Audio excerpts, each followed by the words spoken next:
Bismillahirrahmanirrahim. Assalamualaikum warahmatullahi wabarakatuh. Alhamdulillah wassalatu wassalamu ala Rasulillah wa ala alihi wa sahbihi wa man walah. Amma ba'd. Ramadan dan Al-Quran tidak dapat dipisahkan.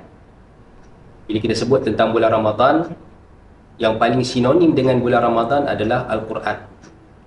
Dalam Quran Allah menyebut, A'udzubillahi minasyaitonirrajim, Syahru Ramadhan alladhi unzila fihi al-Qur'anu hudan linnasi wa bayyinatin minal huda wal furqan. Dan seperti mana yang kita tahu, Al-Quran itu diturunkan di dalam bulan Ramadan. Seperti mana ayat yang saya bacakan tadi, dan juga ayat dalam surah Al-Qadar. Inna anzalnahu fi lailatul qadr. Sesungguhnya Al-Quran itu kami turunkan di malam Lailatul Qadar, dan malam Lailatul Qadar itu berada di dalam bulan Ramadan.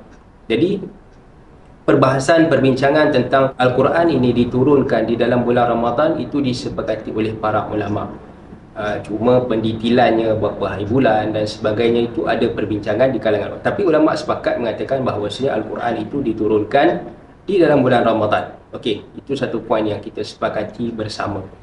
Jadi bila kita katakan Ramadan dan Al-Quran itu tidak dapat dipisahkan, dan sebenarnya kita juga tidak boleh memisahkan diri kita dengan Al-Quran di dalam bulan Ramadan, kan?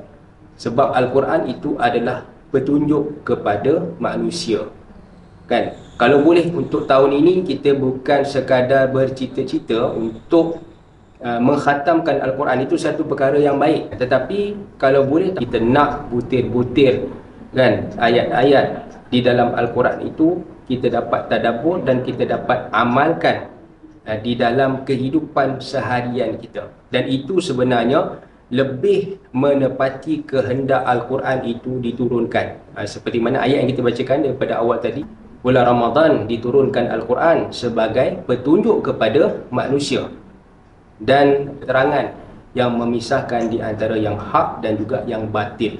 Jadi Al-Quran ini kalau sekadar dibaca sahaja, kan, dia sekadar macam kita dapat pahala daripada bacaan semata-mata, tetapi sebenarnya tujuan penurunan Al-Quran itu lebih besar daripada kita mendapat pahala daripada bacaan semata-mata. Seumpama kita bagi contoh macam orang yang sakit, yang memerlukan kepada ubat, jumpa dengan doktor, doktor keluarkan satu prescription bahawasanya sakit sekian-sekian dan memerlukan ubatnya sekian-sekian. Kita dapat benda tu dan kita baca sahaja tanpa kita ambil ubat yang dicadangkan oleh doktor, dan kita tak makan pun ubat tersebut. Jadi seolah-olah tidak ada fungsi prescription daripada doktor tadi, sekadar kita baca, sebab tak ada impak ataupun kesannya ke atas kita tanpa kita dapatkan ubat tersebut dan kita makan ikut aturan yang telah ditetapkan. Itulah umpamanya Al-Quran. Kalau kita sekadar baca, kita hanya dapat pahala daripada bacaan tersebut. Kalau kita tidak tadabbur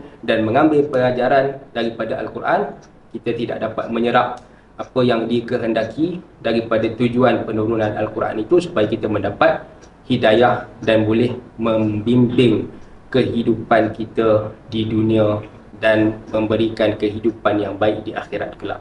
Allahu a'lam.